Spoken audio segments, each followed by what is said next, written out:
사람은 늙는 것이 두렵지 않다. 진짜 두려운 건 쓸모 없어졌다고 느껴지는 순간이다. 올해 73. 내 이름은 박영수다. 이름 석자를 또박또박 말해본 게 언제였는지 기억도 나지 않는다. 요즘은 사람들 대부분이 나를 이렇게 부른다. 아버지, 할아버지, 아니면 아무도 부르지 않는다. 아내는 6년 전에 먼저 떠났다. 암이었다. 병실에서 손을 잡고 마지막으로 한 말이 아직도 귀에 남아있다. 여보, 애들 잘 챙겨줘. 그 약속을 나는 정말 목숨처럼 지켰다. 젊었을 때 나는 철공소를 했다. 아침 6시에 문을 열고 밤 11시에 셔터를 내렸다. 손바닥은 늘 굳은 살로 갈라졌고 겨울엔 쇠 냄새와 기름 냄새가 몸에 배어 있었다. 그래도 힘들다는 생각은 안 했다. 집에 돌아가면 아이들이 있었다. 큰아들 민수, 둘째 딸 지연. 비 오는 날 우산이 없어도 아이들 교복만 젖지 않으면 됐다. 내 옷은 늘 낡아도 아이들 학원비는 한 번도 밀린 적이 없었다. 아내가 세상을 떠난 뒤에도 나는 혼자서 잘 버텼다고 생각했다. 아침에 일어나 국을 데워 먹고 동네 공원에서 한 바퀴 걷고 저녁엔 TV를 켜놓고 누웠다. 아이들은 가끔 전화했다. 아버지, 건강하시죠? 밥은 잘 챙겨 드세요. 그 말이면 충분했다. 나는 괜찮다고, 아직은 혼자 살 수 있다고 말했다. 그게 내 마지막 자존심이었다. 그러던 어느 날 큰아들 민수가 전화를 했다. 아버지, 잠깐 상의할 게 있어요. 목소리가 평소와 달랐다. 조심스럽고 계산적인 말투. 며칠 뒤 민수 부부와 손주까지 집에 왔다. 식탁에 앉자마자 며느리가 먼저 입을 열었다. 아버님, 요즘 연세도 있으시고 혼자 계시기 힘드시죠? 나는 웃으며 말했다. 아직 괜찮다. 너희들 걱정할 정도는 아니다. 그때 민수가 내 눈을 제대로 보지 않고 말했다. 아버지, 요양원 한 번만 생각해 보시면 안 될까요? 그 순간 숟가락이 손에서 미끄러질 뻔했다. 요양원, 그 단어는 내가 가장 듣기 싫었던 말이었다. 내가 그렇게 못 걷나?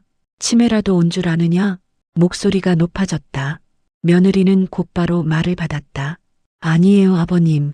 요즘 요양원은 호텔 같아요. 식사도 잘 나오고 관리도 전문적이고. 그 말이 왜 그렇게 차갑게 들렸는지 모르겠다. 나는 그날 처음으로 집이 낯설게 느껴졌다. 민수는 이어서 말했다. 아버지 집도 오래됐고 관리도 힘드시잖아요. 요양원 들어가시면 저희가 집은 정리해서. 정리. 그 말은 곧 팔겠다는 뜻이었다. 그 집은 너희 엄마랑 내가 평생 살던 집이다. 나는 낮게 말했다. 민수는 잠시 침을 삼켰다. 아버지, 현실적으로 생각해야죠. 그날 밤 나는 잠을 한숨도 자지 못했다. 천장을 보며 생각했다. 현실이란 게 자식을 위해 살았던 인생의 끝이 이렇게 정리되는 건가. 며칠 뒤 딸 지연에게서 전화가 왔다. 아빠, 오빠 말 들었어. 요양원 나쁘지 않아. 딸의 말이 더 아팠다. 너도 그렇게 생각하냐? 잠시 침묵이 흘렀다. 아빠, 솔직히 말하면 우리도 다 힘들어. 그 말 한마디에 가슴이 철렁 내려앉았다. 아, 이제 나는 짐이구나. 그날 저녁 나는 장롱 서랍을 열었다. 통장, 도장, 그리고 오래된 봉투 하나. 아내가 살아있을 때 몰래 써두었던 메모가 있었다. 영수 씨, 혹시라도 아이들이 우리를 쉽게 정리하려 하면 이 봉투 꼭 열어봐요. 손이 떨렸다. 나는 그 봉투를 천천히 열었다. 그리고 그 안에 있는 것을 본 순간 심장이 멎는 줄 알았다. 봉투 안에는 종이 몇 장과 함께 얇은 파일 하나가 들어 있었다. 겉면에는 내가 평생 한 번도 써본 적 없는 단어가 적혀 있었다. 아내의 글씨였다. 정갈하지만 마치 미리 모든 걸 알고 있었던 사람처럼 차분하게 적혀 있었다. 내가 먼저 떠나면 이 집과 예금 일부는 당신 명의로 남겨두되 나머지는 조건부로 처리하세요. 조건부. 그 단어가 가슴을 콕 찔렀다. 나는 숨을 고르고 다음 장을 넘겼다. 아이들이 당신을 끝까지 부모로 대하면 그때 상속을 생각하세요. 하지만 당신을 짐처럼 여기는 순간이 온다면 절대 쉽게 넘겨주지 마세요. 아내는 이미 알고 있었던 것 같다. 사람은 재산 앞에서 가장 쉽게 변한다는 걸. 그날 밤 나는 오래된 통장들을 다시 꺼냈다. 아내와 함께 조금씩 모아두었던 돈, 아이들 결혼할 때, 집 살 때, 손주 태어날 때 줄 알았던 돈, 그 총액을 다시 보며 처음으로 이런 생각이 들었다. 이 돈이 내 생명줄이구나. 다음 날 아침 민수에게 전화가 왔다. 아버지, 요양원 알아봤어요. 이번 주 안에 자리 나온대요. 나는 짧게 말했다. 안 간다. 수화기 너머로 숨먹는 소리가 들렸다. 아버지, 왜 또 그러세요? 나는 천천히 말했다. 아직은 내 집에서 살겠다. 그날 오후 민수 부부가 다시 찾아왔다. 이번엔 웃음이 없었다. 아버지, 집 관리도 안 되고 혼자 계시다 쓰러지시면 어쩌시려고요? 며느리의 말투는 전보다 더 날카로웠다. 나는 조용히 물었다. 요양원 비용은 누가 내나? 잠시 정적. 민수가 말했다. 아버지 연금도 있고 집 팔면 충분히. 그 말이 끝나기도 전에 나는 말을 끊었다. 그 집 안 판다. 그 순간 며느리의 표정이 굳었다. 아버님, 현실적으로 생각하셔야죠. 나는 웃지도 화내지도 않았다. 그저 말했다. 내 현실은 내가 결정한다. 민수는 초조해 보였다. 아버지, 그럼 저희는 어떻게 하라는 거예요? 그 말에 가슴이 철렁했다. 부모가 아니라 계산서가 된 느낌이었다. 며칠 뒤 딸 지연에게서 다시 전화가 왔다. 아빠, 오빠가 많이 힘들어해. 나는 조용히 물었다. 내가 힘든 건 없고? 딸은 말이 없었다. 그 침묵이 모든 대답이었다. 그날 밤 나는 결심했다. 아내의 말대로 하기로, 조건을 걸기로. 다음 날 변호사 사무실에 전화를 걸었다. 유 원장, 정식으로 작성하고 싶습니다. 상대방이 물었다. 상속 분쟁을 미리 대비하시는 건가요? 나는 잠시 생각하다가 말했다. 아니요. 존엄을 지키고 싶습니다. 며칠 후 민수와 지연을 집으로 불렀다. 식탁 위에 서류를 올려두었다. 이게 뭐야? 민수가 물었다. 나는 차분히 말했다. 내 유언장이다. 두 사람의 눈빛이 동시에 바뀌었다. 아버지, 아빠, 그제야. 부드러운 목소리. 나는 말을 이었다. 요양원 이야기 다시 꺼내지 마라. 그리고 잠시 숨을 고르고 말했다. 내가 살아있는 동안 부모로 대해라. 아니면 아무것도 없다. 그날 이후 아이들의 태도는 확실히 달라졌다. 너무 달라져서 오히려 더 서늘했다. 갑자기 찾아온 효도, 그리고 어딘가 이상한 웃음. 유언장 이야기를 꺼낸 뒤부터 아이들은 사람이 달라진 것처럼 변했다. 먼저 민수였다. 아침이면 전화가 왔다. 아버지, 주무셨어요? 오늘 날씨 추운데 나가시지 마세요. 예전엔 한 달에 한 번 오던 전화였다. 지금은 하루에 2번이었다. 지연도 마찬가지였다. 아빠, 반찬 좀 해다 드릴까? 병원은 어디가 좋아? 나는 고개를 끄덕이면서도 마음 한구석이 계속 불편했다. 이 효도가 왜 이렇게 갑작스러울까? 며느리는 더 노골적이었다. 아버님, 피부가 안 좋아지신 것 같아요. 영양제는 챙겨 드세요? 말끝마다 아버님이라는 호칭을 강조했다. 전엔 아버지도 잘 안 부르던 사람이었다. 나는 웃으며 대답했다. 괜찮다. 아직은 내가 나를 챙길 수 있다. 그 말에 며느리는 잠깐 얼굴이 굳었다. 아주 잠깐. 하지만 나는 보았다. 며칠 뒤 민수가 말했다. 아버지, 혹시 통장 정리는 해두셨어요? 나는 숟가락을 내려놓고 물었다. 왜? 민수는 웃으며 말했다. 혹시나 갑자기 무슨 일 생기면 저희도 알아야 하잖아요. 그 웃음이 왜 그렇게 얇아 보였는지 나는 조용히 말했다. 아직은 내가 관리한다. 그날 저녁 민수는 일찍 집을 나섰다. 그 다음 주 지연이 혼자 찾아왔다. 커피를 내려주자 지연은 한참을 말없이 앉아 있다가 조심스럽게 입을 열었다. 아빠, 혹시 오빠한테 너무 엄격한 조건 건 거 아니야? 나는 딸을 바라봤다. 너도 그렇게 생각하냐? 지연은 눈을 피했다. 아빠가 살아계실 땐 다 같이 잘 지내자는 거지. 그 말은 조건을 풀라는 뜻이었다. 나는 낮게 말했다. 나는 사람 대접을 원할 뿐이다. 지연은 더 말하지 않았다. 그날 밤 이상한 꿈을 꿨다. 아내가 부엌에 서 있었다. 영수 씨, 사람은 말이 아니라 행동을 봐야 해요. 나는 식은땀을 흘리며 깼다. 그 순간 현관 초인종이 울렸다. 밤 11시였다. 문을 열자 민수가 서 있었다. 술 냄새가 났다. 아버지, 잠깐만 이야기 좀 해요. 나는 민수를 들였다. 민수는 앉자마자 말했다. 아버지, 유 원장, 변호사한테 맡겼다면서요? 나는 고개를 끄덕였다. 그래. 민수는 손을 비볐다. 그럼 혹시 수정도 가능한 거죠? 그 말에 가슴이 싸늘해졌다. 무슨 수정? 민수는 숨을 고르며 말했다. 조건 말이에요. 저희가 요즘 이렇게 잘하는데 굳이 그렇게까지 하셔야 하나 싶어서요. 나는 민수를 똑바로 바라봤다. 너는 왜 잘하냐? 민수는 잠시 말문이 막혔다. 아버지니까요. 나는 웃지 않았다. 그 대답이 너무 늦었다. 민수의 표정이 바뀌었다. 아버지, 저도 사람입니다. 저도 가정이 있고 애도 있고. 그 말이 마치 협박처럼 들렸다. 나는 천천히 말했다. 나도 사람이다. 그날 민수는 아무 말 없이 나갔다. 문이 닫히는 소리가 유난히 크게 들렸다. 다음 날부터 아이들의 전화가 줄었다. 하루 2번, 하루 1번, 이틀에 1번. 반찬도 오지 않았다.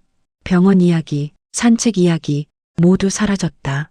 효도의 유통기한은 생각보다 짧았다. 그리고 일주일 뒤 낯선 번호로 전화가 왔다. 박영수 어르신 맞으시죠? 네, 저는 요양원 상담사입니다. 순간 등골이 서늘해졌다. 아드님께서 사전 상담 요청을 하셔서 연락드렸습니다. 그 순간 모든 게 연결됐다. 나는 전화를 끊고 한참을 앉아 있었다. 창밖엔 저녁 노을이 지고 있었다. 아내의 목소리가 다시 들리는 것 같았다. 이제 진짜를 보게 될 거예요. 요양원 상담사에게서 전화가 온 뒤 나는 한동안 아무 말도 하지 못했다. 수화기를 내려놓고도 손이 쉽게 떨어지지 않았다. 머릿속이 하얘졌다. 내가 모르는 사이에 내 인생이 정리되고 있었다. 그날 밤 민수에게 전화를 걸었다. 몇 번의 신호음 끝에 전화를 받았다. 아버지, 목소리가 이미 준비된 사람의 것이었다. 요양원, 내가 알아봤더라. 잠시 침묵. 아버지 건강 생각해서요. 나는 숨을 깊게 들이마셨다. 내 허락은? 민수는 조용히 말했다. 아버지, 결국 가실 거잖아요. 그 말 한마디에 가슴이 쿵 내려앉았다. 결국? 그래요. 연세도 있고 저희도 현실이 있고. 나는 낮게 말했다. 그 현실에 나는 없다? 민수는 답하지 않았다. 그 침묵이 모든 걸 말해주고 있었다. 며칠 뒤 며느리에게서 메시지가 왔다. 아버님, 요양원 쪽에서 방이 나와서요. 이번 주 안에 결정해야 한대요. 나는 휴대폰을 내려놓고 창밖을 바라봤다. 이 집, 아내와 아이들을 키웠던 집, 그 집에서 쫓겨나는 기분이었다. 그날 나는 처음으로 내 인생을 돌아봤다. 아이들 입에 밥 넣어주던 손, 학원비 봉투를 쥐던 손, 결혼식 날 울면서 악수하던 손. 그 손으로 지금은 짐이 되었다. 그 순간 마음속에서 무언가가 뚝 끊어졌다. 이대로는 안 된다. 나는 다시 변호사 사무실로 갔다. 요양원 관련해서 자식들이 제 동의 없이 진행하고 있습니다. 변호사는 고개를 끄덕였다. 어르신, 그건 명백히 문제입니다. 나는 차분히 말했다. 그럼 제가 할 수 있는 걸 모두 하고 싶습니다. 변호사는 서류 몇 장을 내밀었다. 재산관리 위임 철회, 의료결정권 명확화, 주거권 보장 각서. 나는 하나하나 읽어 내려갔다. 그리고 펜을 들었다. 손이 떨렸지만 이번엔 멈추지 않았다. 집으로 돌아오는 길 지연에게서 전화가 왔다. 아빠, 오빠가 너무 흥분해서 그래. 상처받지 말고. 나는 처음으로 딸의 말을 끊었다. 지연아, 아빠는 아직 살아있다. 지연은 아무 말도 하지 못했다. 그날 저녁 민수 부부가 찾아왔다. 이번엔 말없이 들어와 소파에 앉았다. 민수가 입을 열었다. 아버지, 요양원 예약했어요.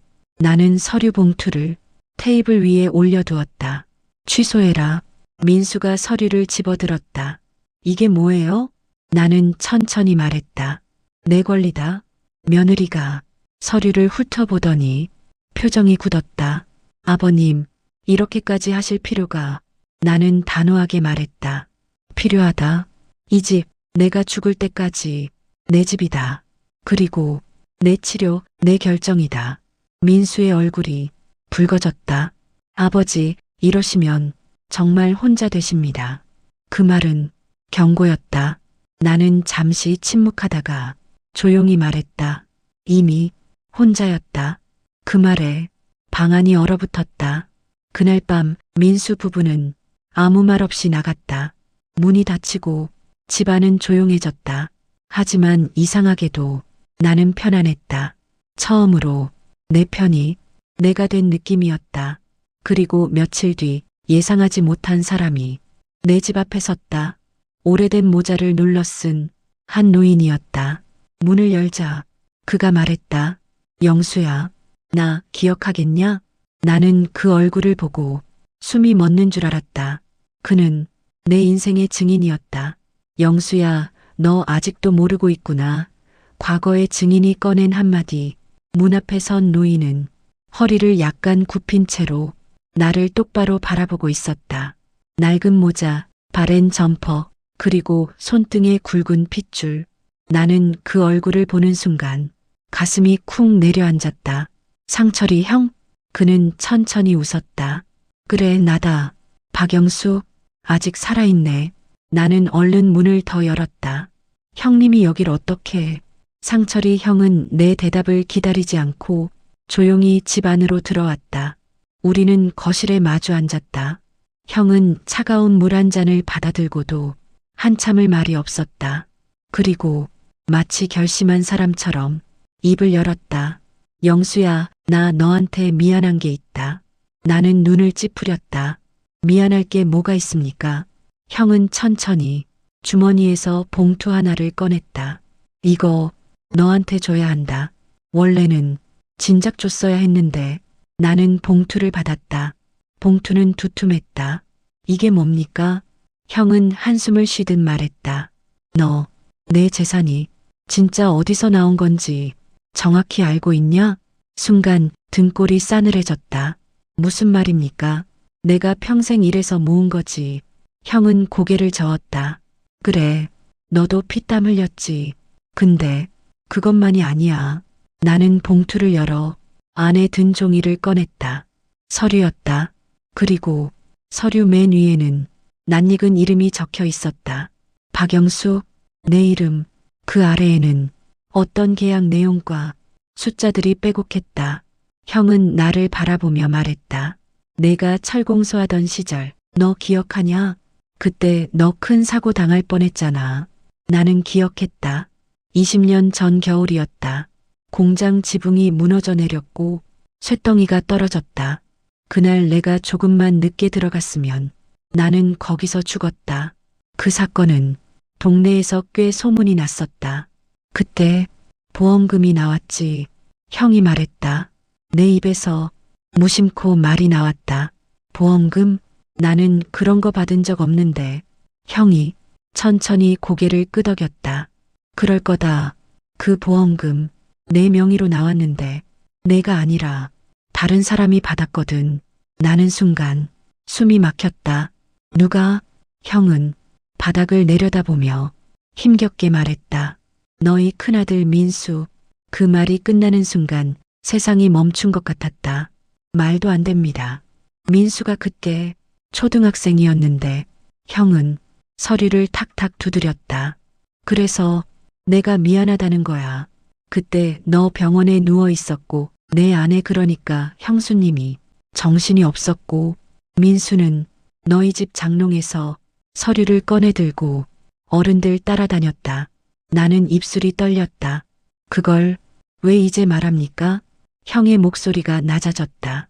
그때 나는 내 편 들어야 했는데 나도 겁이 났다. 민수 외가 쪽에서 사람들이 우르르 몰려와 애가 받을 수 있다. 대신 관리해 주겠다. 난리였어. 나는 그냥 모른 척했다. 나는 서류를 다시 봤다. 보험금 수령, 대리 서명, 관리 명목. 금액은 생각보다 컸다. 그 돈이면 당시 집 한 채를 살 수 있는 액수였다.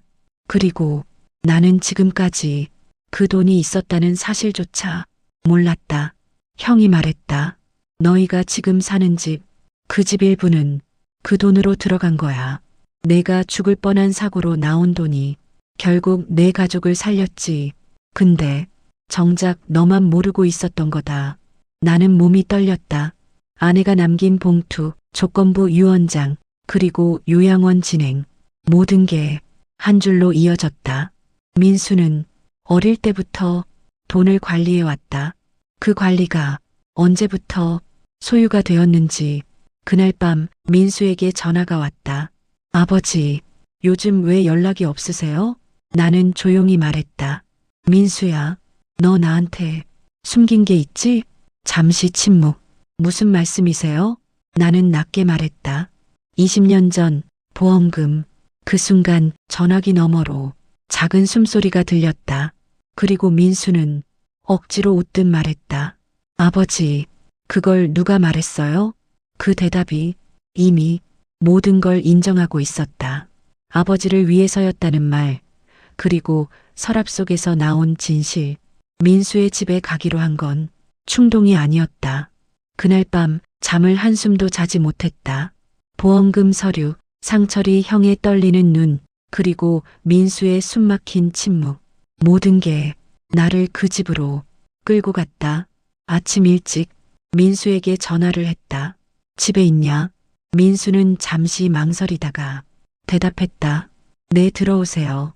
그 목소리는 이미 무언가를 예감한 사람의 것이었다. 문을 열자 며느리가 나왔다. 아버님, 전과 달리 말끝이 흐려졌다. 나는 인사도 하지 않고 집 안으로 들어갔다. 민수는 소파에 앉아 손을 모으고 있었다. 앉으세요. 나는 서지 않았다. 보험금 이야기해라. 민수는 깊게 숨을 들이켰다. 아버지, 그때 아버지가 병원에 누워 계셨잖아요. 집안도 엉망이었고 어른들이 대신 관리하라고 해서 나는 민수를 똑바로 바라봤다. 그 돈이 지금 어디 있냐? 민수는 고개를 숙였다. 생활비로 집 살 때 일부 쓰고. 나는 한 걸음 다가갔다. 얼마나 남았냐? 민수는 대답하지 않았다. 그 침묵이 금액을 말해주고 있었다. 며느리가 끼어들었다.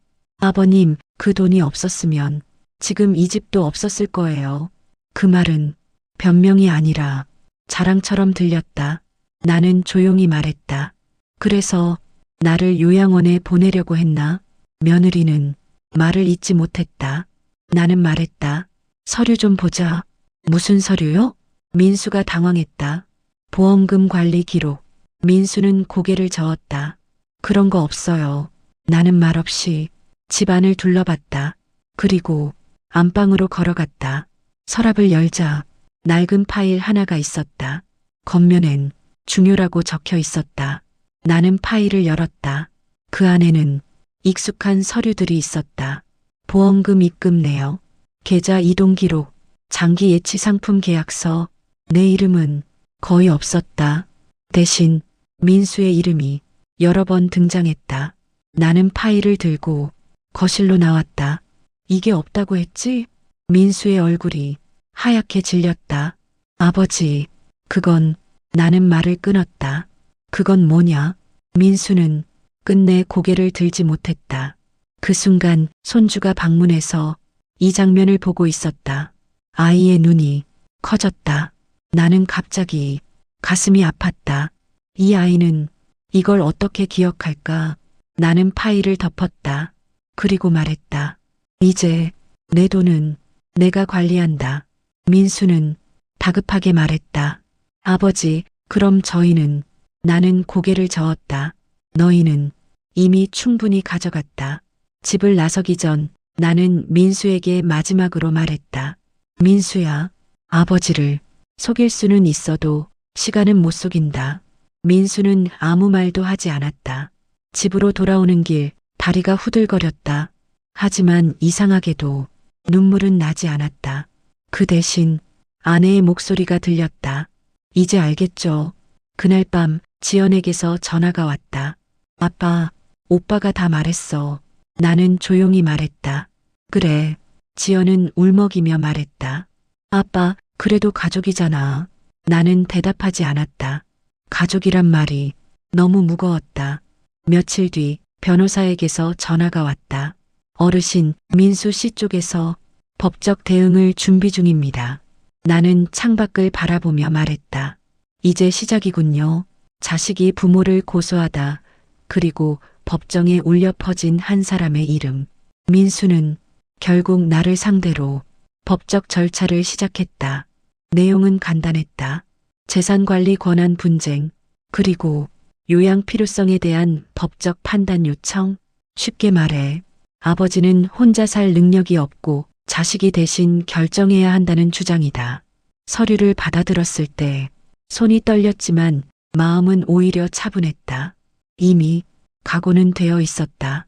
법정에 들어서던 날 민수는 변호사와 함께 앉아 있었다. 그 얼굴은 내가 알던 아들이 아니었다. 차분하고 계산적이고 낯설었다. 판사가 말했다. 원고 측 주장 요지를 말씀하세요. 민수의 변호사가 일어나 조목조목 말했다. 고령, 독거, 판단력 저하 가능성, 재산관리의 불안정성. 나는 한마디도 하지 않았다. 그 말들을 이미 집에서 수없이 들었기 때문이다. 판사가 나를 바라봤다. 피고 하실 말씀 있으십니까? 나는 천천히 일어났다. 있습니다. 법정은 순간 조용해졌다. 저는 아직 제 이름을 씁니다. 제 집 주소를 알고 제 돈이 얼마인지 압니다. 그리고 누가 저를 짐으로 보는지도 압니다. 민수는 고개를 들지 못했다. 그때 판사가 말했다. 피고 측 증인 입장하십시오. 문이 열렸다. 사람 하나가 천천히 들어왔다. 순간 민수의 얼굴이 굳었다. 그는 상철이 형이었다. 상철이 형은 증인석에 서서 나를 한번 바라보고 판사를 향해 고개를 숙였다. 증인, 본인을 소개해 주십시오. 저는 박상철입니다. 피고 박영수 씨와 40년 넘게 알고 지낸 사람입니다. 민수의 변호사가 표정을 굳혔다. 증인은 이 사건과 어떤 관련이 있습니까? 상철이 형은 조용하지만 또렷하게 말했다. 20년 전 박영수 씨의 산업재해 사고와 그 보험금 수령 과정에 직접 관여했습니다. 법정이 웅성거리기 시작했다. 판사가 망치를 쳤다. 조용히 하십시오. 상철이 형은 주머니에서 서류를 꺼냈다. 이 서류는 당시 보험금 지급 내역입니다. 피고는 병원에 있었고 보험금은 원고 박민수 명의로 대리 수령되었습니다. 민수의 변호사가 급히 일어났다. 이에 있습니다. 판사는 손을 들었다. 증인은 계속 말씀하세요. 상철이 형의 목소리가 조금 떨렸다. 그 돈은 피고의 생명과 직접적으로 연관된 보상금이었습니다. 하지만 피고는 그 사실조차 알지 못했습니다. 법정은 숨을 죽였다. 나는 처음으로 민수를 바라봤다. 그는 땀을 흘리고 있었다. 판사가 물었다. 원고 측 이에 대한 입장은? 민수의 변호사는 말을 잇지 못했다. 민수는 작게 말했다. 그때는 다들 그렇게 하라고 해서. 그 말이 법정에 울렸다. 너무 작아서, 너무 솔직해서, 오히려 잔인했다. 판사는 서류를 넘기며 말했다. 본법원은 피고의 판단 능력에 문제가 있다고 보기 어렵다고 판단합니다. 또한 원고의 재산관리 주장에는 중대한 의문이 제기됩니다. 민수는 고개를 숙였다. 재판은 한 번으로 끝나지 않았다. 하지만 방향은 분명해졌다. 법정 문을 나서며 상철이 형이 내 어깨를 잡았다. 미안하다 영수야. 나는 고개를 저었다. 이제라도 말해줘서 고맙습니다. 그날 밤 지연에게서 메시지가 왔다. 아빠, 오빠가 무너졌어. 나는 한참을 휴대폰을 바라보다가 짧게 답했다. 무너진 게 아니라 드러난 거다. 그리고 며칠 뒤 민수에게서 처음으로 진짜 전화가 왔다. 아버지, 그 목소리는 울고 있었다. 제가 잘못했습니다. 나는 대답하지 않았다. 아직은 그 말을 받을 준비가 되지 않았기 때문이다. 무릎을 꿇은 아들, 그리고 아버지의 마음이 흔들리다. 민수가 집 앞에 찾아온 건 비가 오던 날이었다. 초인종이 울렸을 때 나는 창문 너머로 한참을 바라봤다. 우산도 없이 비를 맞으며 서 있는 중년의 남자, 그 모습이 내 아들이라는 사실이 믿기지 않았다. 문을 열자 민수는 아무 말 없이 현관에 주저앉았다. 그리고 천천히, 정말 천천히 무릎을 꿇었다. 아버지, 그 한마디에 가슴이 저릿했다. 잘못했습니다. 민수의 어깨가 떨리고 있었다. 그땐 아버지가 그냥 계속 거기 계실 줄 알았습니다. 그 말은 사과였지만 동시에 고백이었다. 나는 말없이 민수를 바라봤다. 돈이 점점 커 보였습니다. 처음엔 정말 관리만 하려고 했어요. 근데 언제부턴가 그게 제 것처럼 느껴졌습니다. 민수는 고개를 들지 못했다. 요양원도 아버지 편하라고 한 게 아니라 말끝이 흐려졌다. 나는 조용히 말했다. 계속해라. 아버지를 통제하고 싶었습니다. 그 말은 칼처럼 날카로웠다. 아버지가 내 말 듣고 내 결정 따르고 그러면 다 편해질 것 같았습니다. 그 순간 나는 이해했다. 이건 돈의 문제가 아니라 권력의 문제였다는 걸. 나는 한숨을 쉬며 말했다. 일어나라. 민수는 놀란 얼굴로 나를 올려다봤다. 무릎은 죄를 인정할 때가 아니라 다시 설 때 쓰는 거다. 민수의 눈에서 눈물이 흘렀다. 우리는 거실에 마주 앉았다. 긴 침묵 끝에 내가 입을 열었다.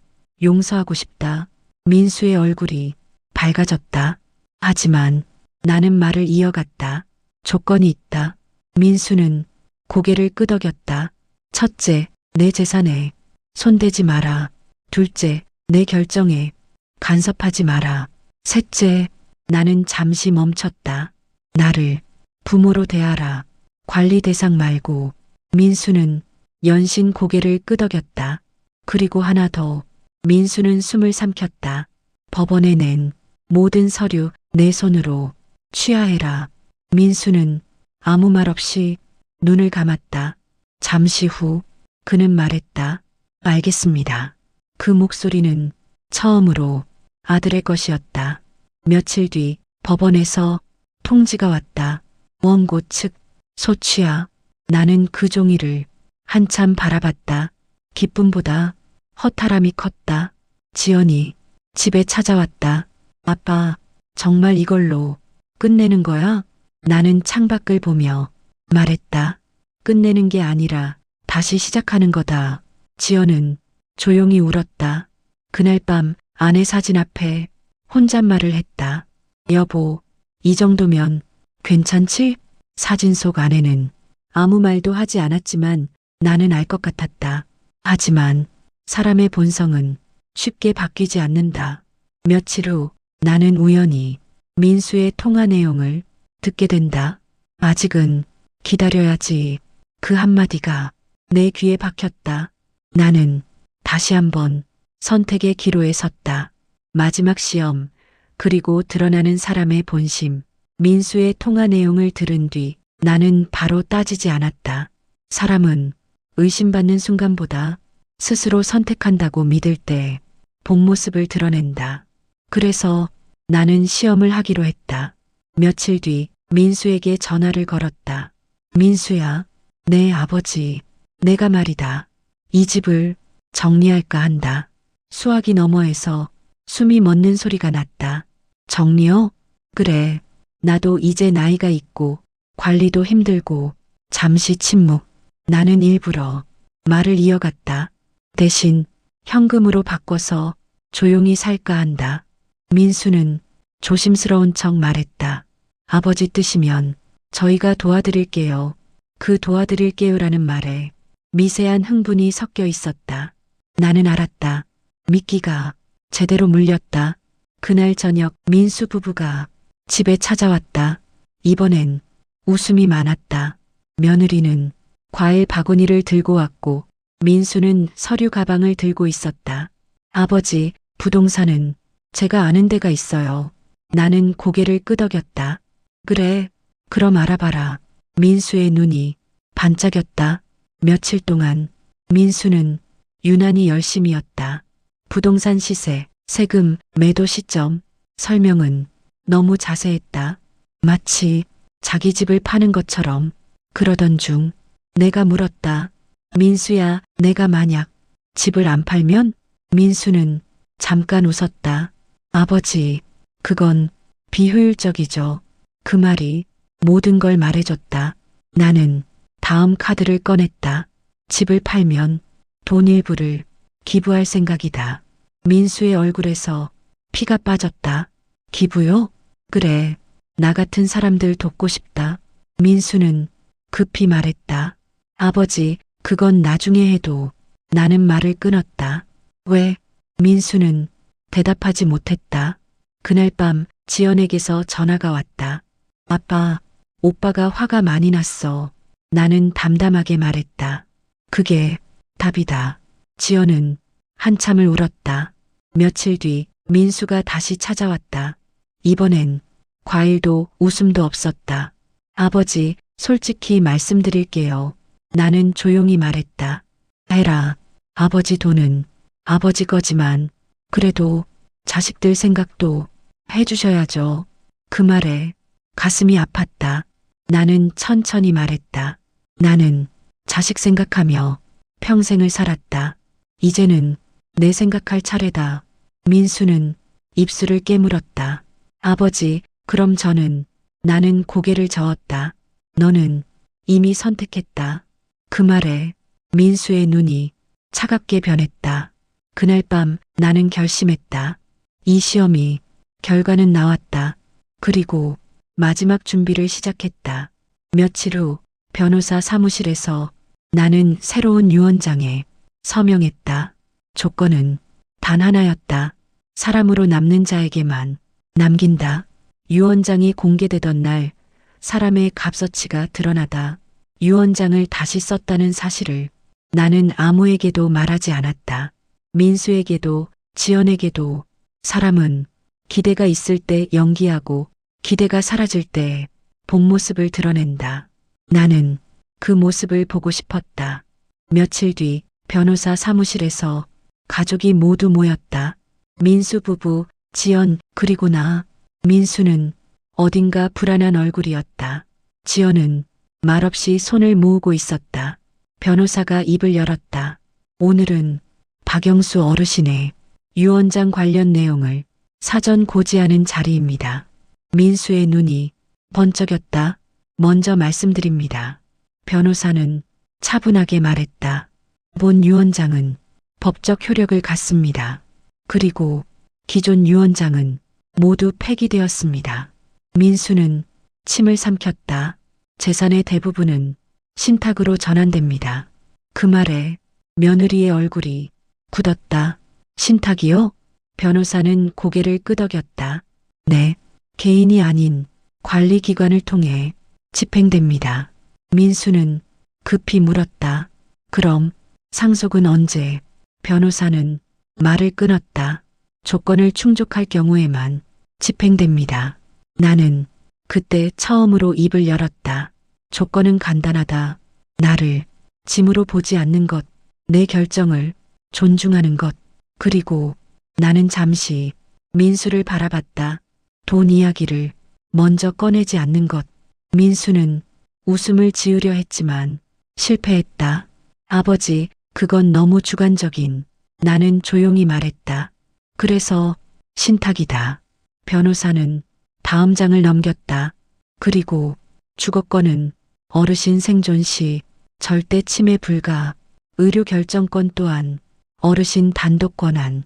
민수의 얼굴이 점점 굳어갔다. 지연이 조심스럽게 물었다.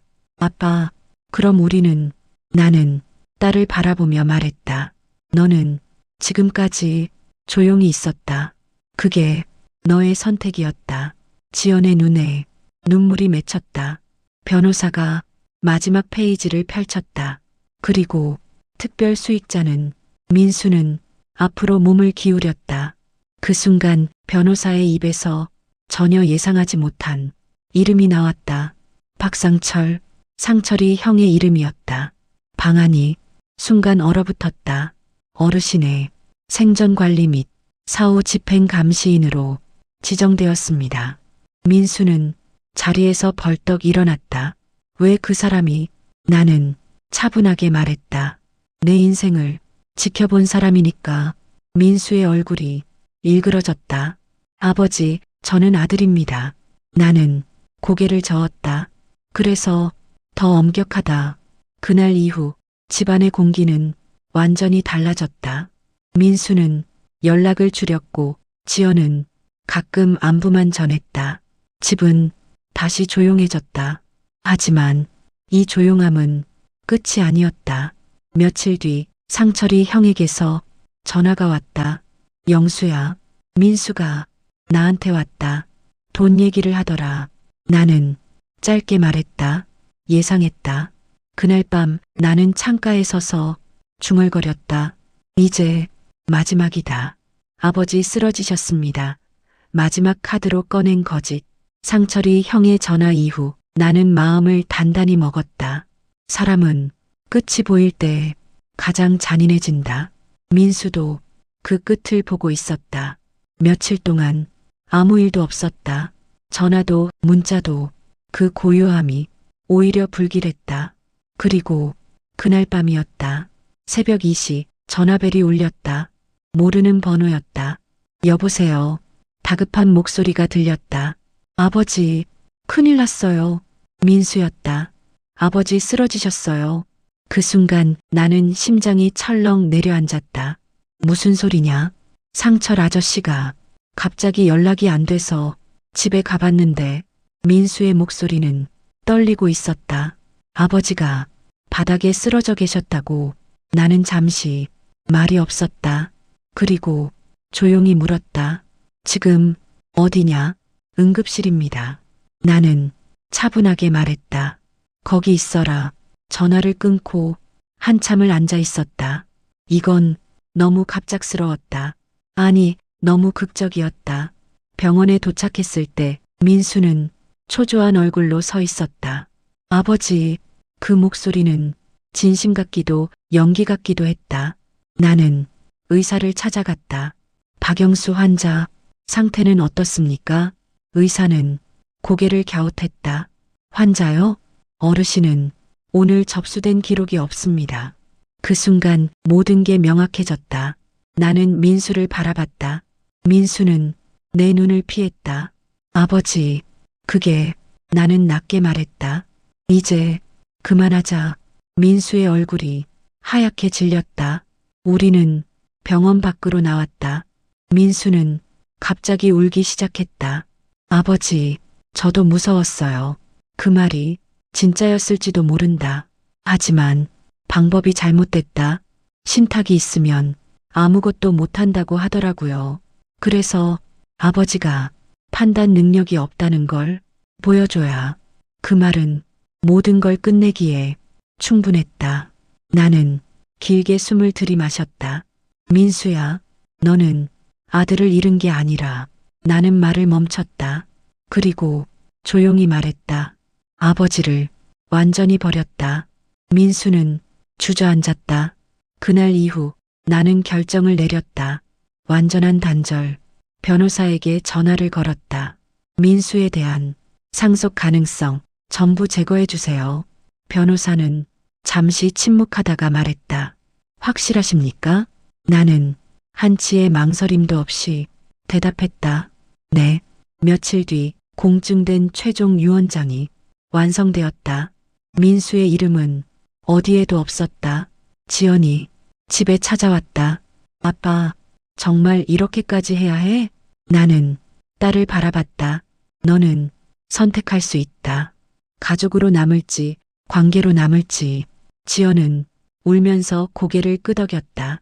그날 밤 나는 처음으로 깊게 잠들었다. 꿈속에서 아내가 웃고 있었다. 잘했어요. 그 한마디면 충분했다. 하지만 이 이야기는 아직 끝이 아니었다.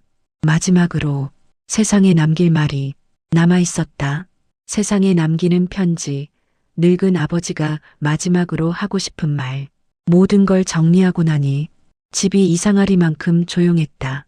TV도 끄고 휴대폰도 멀리 두었다. 그날 밤 나는 책상 앞에 앉았다. 오래된 원목 책상, 아내가 생일 선물로 사줬던 것. 서랍을 열자 하얀 편지지와 만년필이 나왔다. 이제는 말로 하지 않아도 되는 시간이었다. 나는 천천히 글을 쓰기 시작했다. 이 글을 읽는 분들께 저는 올해 73입니다. 누군가의 아버지였고 누군가의 남편이었고 지금은 혼자 사는 노인입니다. 글씨가 조금씩 떨렸지만 멈추지 않았다. 저는 평생 아이들 앞에서 한 번도 큰 소리를 낸 적이 없습니다. 부모는 참고 자식은 크는 거라 그렇게 배웠으니까요. 그런데 어느 날 아이들이 저를 관리하려 들었습니다. 사랑이 아니라 효도가 아니라 편이라는 이름으로요. 펜 끝에 잉크가 번졌다. 눈물이 종이에 떨어진 줄 그때는 몰랐다. 늙는다는 건 약해지는 게 아닙니다. 선택권을 빼앗기는 겁니다. 언제 잘지, 무엇을 먹을지, 어디서 살지조차 스스로 정하지 못하는 순간 사람은 늙습니다. 저는 요양원이 두려운 게 아닙니다. 동의 없이 밀려나는 것이 두려웠습니다. 부모님을 모신다는 말은 결정을 대신해 준다는 뜻이 아닙니다. 옆에서 물어봐 주는 것입니다. 아버지, 어떻게 하고 싶으세요? 나는 잠시 펜을 내려놓았다. 아내의 목소리가 들리는 것 같았다. 당신 말 잘 쓰고 있어요. 이 편지를 자식에게 쓰지 않는 이유는 하나입니다. 이미 제 말을 듣지 않기 때문입니다.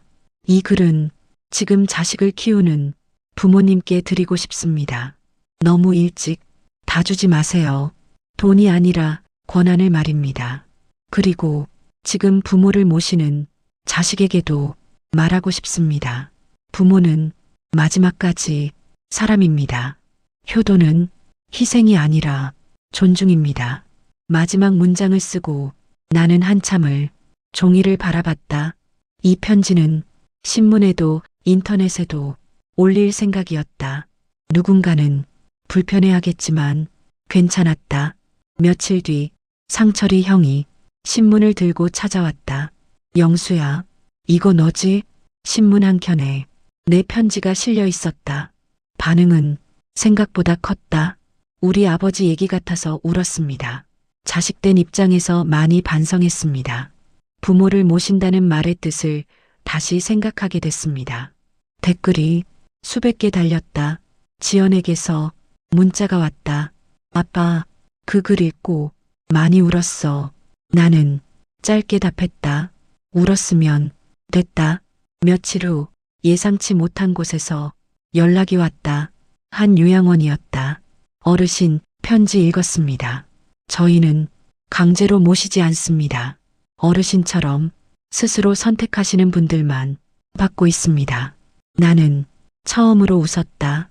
그날 밤 나는 창문을 열고 바람을 맞았다. 혼자였지만 외롭지 않았다. 존엄을 지켰기 때문이었다. 편지가 실린 지 보름쯤 지났을 때였다. 모르는 번호로 전화가 걸려왔다. 박영수 어르신 맞으십니까? 낯선 목소리였다. 조심스럽고 조금 떨리는 네, 저는 민수 씨 장모입니다. 그 순간 가슴이 철렁 내려앉았다.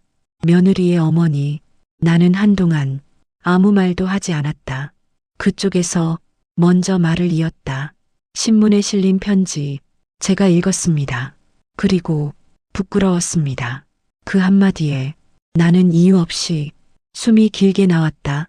며칠 뒤 그녀는 직접 내 집으로 찾아왔다. 단정한 옷차림, 흰 머리가 성글게 보이는 이른이 조금 넘은 노인이었다. 우리는 마주 앉았다. 그녀는 차를 한 모금 마시고 입을 열었다. 저도 아들을 키웠습니다.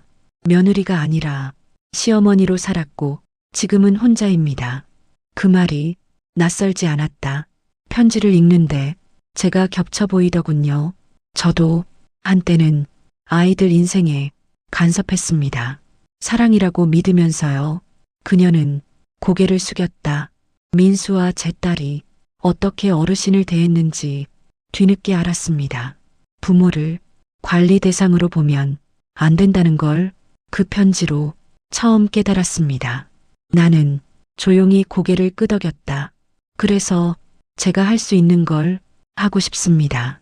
민수에게 다시 말했습니다. 재산이 아니라 사람을 먼저 보라고. 그 말에 나는 잠시 눈을 감았다. 그날 밤 민수에게서 문자가 왔다. 아버지, 장모님께 많이 혼났습니다. 짧은 문장이었지만 처음으로 변명이 없었다. 며칠 후 민수는 다시 찾아왔다. 이번엔 서류도 가방도 없었다. 손에 들린 건 작은 봉투 하나뿐이었다. 아버지, 그는 현관에서 멈춰섰다. 들어와라. 민수는 천천히 들어왔다. 이건 제가 돌려드려야 할 돈입니다. 봉투 안에는 통장 사본과 입금 확인서가 들어 있었다. 보험금 일부였다. 전부는 아니었지만 처음으로 돌려주는 행동이었다. 지금 당장은 전부 못 드립니다. 하지만 매달 조금씩 반드시 갚겠습니다. 나는 봉투를 덮었다. 왜? 민수는 고개를 숙인 채 말했다. 아버지를 사람으로 대하지 않았기 때문입니다. 그 말은 늦었지만 가벼워 보이지는 않았다. 나는 잠시 생각하다가 말했다. 갚는 건 의무다. 하지만 관계는 다르다. 민수는 고개를 들었다. 나는 다시 시험하지 않는다. 너의 선택은 너의 몫이다. 민수는 조용히 고개를 끄덕였다. 그날 이후 민수는 연락을 줄였다. 대신 한 달에 한 번 정확한 날짜에 송금이 들어왔다. 말없이 핑계 없이. 지연은 가끔 와서 밥을 해줬다. 돈 이야기는 하지 않았다. 그것만으로도 충분했다. 어느 날 상철이 형이 웃으며 말했다. 영수야, 사람 하나 살렸다. 나는 고개를 저었다. 아니요, 사람이 스스로 살아난 겁니다. 그날 밤 나는 다시 창가에 섰다. 이번엔 바람이 차지 않았다. 내가 선택한 노년, 아무도 대신 정해주지 않는 하루. 아침에 눈을 뜨면 제일 먼저 하는 일은 시계를 보지 않는 것이다. 시간에 쫓기지 않는다는 건 젊을 때보다 더 큰 자유였다. 나는 내가 정한 시간에 일어난다. 밥이 먹고 싶으면 먹고 아니면 과일 하나로 끝낸다. 누가 그러면 안 된다고 말하지 않는다. 그게 이상하게도 제일 좋았다. 동네 공원에 나가면 늘 같은 얼굴들이 있다. 나보다 조금 젊은 사람, 조금 더 늙은 사람. 우리는 서로의 나이를 묻지 않는다. 그저 오늘 날씨 이야기만 한다. 어느 날 벤치에 앉아 있는데 한 노인이 말했다. 요즘 표정이 밝아지셨네요. 나는 웃으며 대답했다. 제가 제 인생을 다시 찾았습니다. 그 말이 농담 같았는지 그는 웃었다. 집으로 돌아와 라디오를 켜면 옛 노래가 흘러나온다. 아내가 좋아하던 노래다. 그럴 땐 사진 앞에 앉아 혼잣말을 한다. 여보, 오늘은 내가 결정했다. 민수는 여전히 조용히 지낸다. 가끔 안부 문자가 오지만 짧다. 날씨 춥습니다. 건강 조심하세요. 그 정도면 충분했다. 지연은 일요일마다 국을 끓여온다. 아빠, 이건 그냥 국이야. 그 말 속에는 아무 의도가 없었다. 그래서 편했다. 상철이 형은 가끔 술을 사들고 온다. 인생은 끝까지 가봐야 아는 거다. 우리는 그 말에 조용히 잔을 부딪힌다. 나는 요양원에도 가끔 들른다. 입소 상담이 아니라 강연자로 내 편지를 읽은 원장이 부탁했다. 어르신 같은 분 이야기 어르신들에게 들려주고 싶습니다. 나는 그곳에서 이렇게 말한다. 요양원은 피하는 곳이 아닙니다. 선택하는 곳입니다. 끌려오면 감옥이 되고 걸어오면 집이 됩니다. 사람들은 고개를 끄덕인다.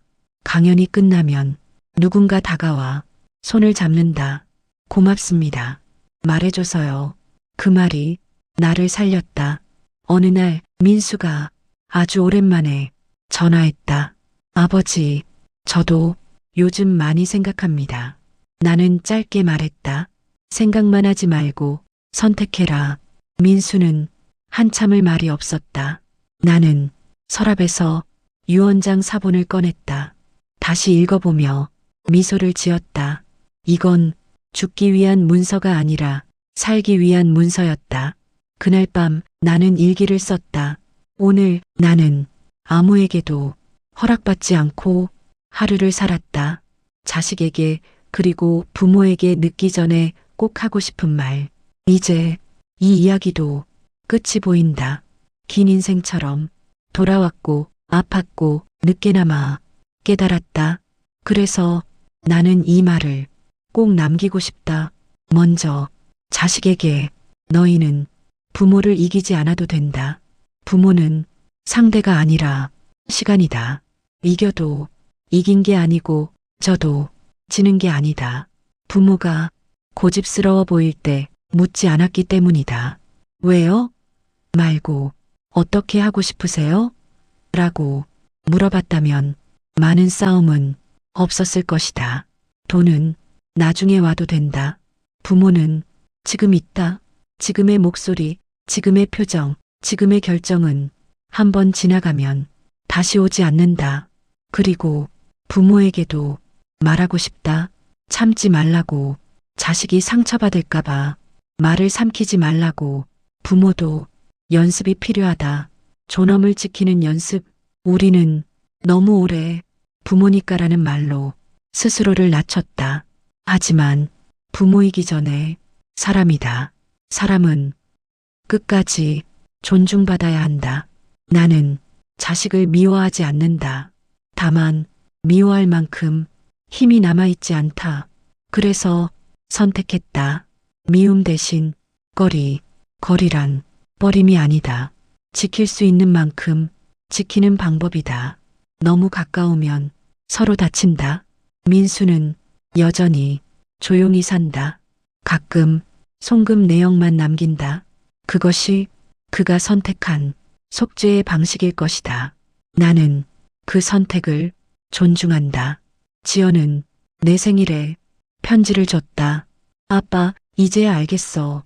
효도는 대신 결정해주는 게 아니라 옆에 서주는 거라는 걸. 그 편지를 접어 서랍에 넣었다. 상철이 형은 내게 말했다. 영수야, 너는 졌다가 이긴 인생이다. 나는 웃었다. 아니요. 늦게 제자리로 온 겁니다. 밤이 되면 가끔 죽음을 생각한다. 두렵지 않다. 할 말은 다 했고 정할 건 다 정했다. 나는 마지막으로 이 말을 남긴다. 부모를 모신다는 건 결정을 대신해 주는 게 아니라 결정을 존중해 주는 것이다. 그리고 이 글을 읽는 당신에게 지금 전화 한 통이면 된다. 어떻게 하고 싶으세요? 그 질문 하나로 인생이 달라진다. 나는 끝내 혼자가 아니었다.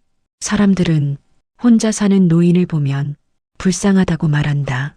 하지만 혼자라는 말과 외롭다는 말은 같지 않다. 나는 지금 혼자 살지만 외롭지 않다. 아침 햇살이 창문을 두드릴 때 누가 나를 깨우지 않아도 된다. 오늘 뭘 먹을지 어디를 갈지 아무도 대신 정하지 않는다. 이게 내가 되찾은 가장 큰 재산이다. 어느 날 동네 병원에서 간단한 검진을 받았다. 의사가 말했다. 어르신, 생각보다 건강하세요. 나는 웃었다. 마음이 편해서 그렇습니다. 그는 고개를 끄덕였다. 집으로 돌아오는 길 문득 이런 생각이 들었다. 만약 그때 유언장을 쓰지 않았다면, 편지를 쓰지 않았다면, 말하지 않았다면 나는 이미 요양원 방 한쪽에서 창문만 보고 있었을지도 모른다. 며칠 뒤 민수에게서 짧은 메시지가 왔다. 아버지, 이번 주말에 찾아뵈어도 될까요? 나는 한참을 생각하다가 이렇게 답했다. 내가 아들이 아니라 사람으로 오면. 답장은 오지 않았다. 그게 답이었다. 지연은 여전히 가끔 온다. 밥을 먹고 설거지를 하고 말없이 간다. 그게 지금 우리 사이의 정확한 거리다. 상철이 형은 요즘도 말한다. 영수야, 너 참 독한 놈이다. 나는 웃으며 대답한다. 아니요, 이제야 부드러워진 겁니다. 어느 날 요양원 강연을 마치고 한 할머니가 내 손을 잡았다. 아버지 이야기 우리 아들한테 보여줘도 될까요? 나는 고개를 끄덕였다. 보여주세요. 그리고 싸우지 말고 물어보라고 하세요. 집에 돌아와 아내 사진 앞에 앉았다. 여보, 나 잘 살고 있지? 사진 속 아내는 늘 그랬듯 아무 말이 없었다. 하지만 나는 안다. 이 정도면 충분하다는 걸. 이 이야기를 여기까지 들은 당신에게 마지막으로 한 가지만 말하고 싶다. 부모는 마지막 순간까지 사람이다. 효도는 돌봄이 아니라 존중이다. 그리고 이 말을 꼭 기억해줬으면 한다. 부모의 인생은 자식의 계획표가 아니다.